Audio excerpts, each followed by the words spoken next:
এবছর আমি উপোসও করিনি কালী পুজোয়, আর অঞ্জলিও দিইনি। কিন্তু সন্ধ্যাবেলা থেকে যে রিচুয়ালসগুলো হয়েছে বা যেভাবে পুজো হয়েছে, যাগযজ্ঞ হয়েছে, সারা রাত সেটা দেখেছি ভোরবেলা পর্যন্ত। আর পুজো খাওয়া ছাড়া এটা কি পসিবল? যে লোকজনেরা এসেছে প্রত্যেককে বসিয়েও খাওয়ানো হয়েছে, আবার কেউ কেউ বাড়িতে প্যাকেটও নিয়ে গেছেন।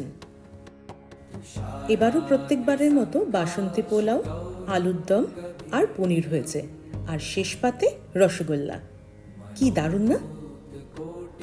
আমি তো যজ্ঞ দেখব বলে তাড়াতাড়ি খেয়ে নিয়েছি, আর ঠাম্মা বাড়ির সবাই যারা অঞ্জলি দিয়েছে তারাও কিন্তু অঞ্জলি দেওয়ার পর খেয়ে নিয়েছে।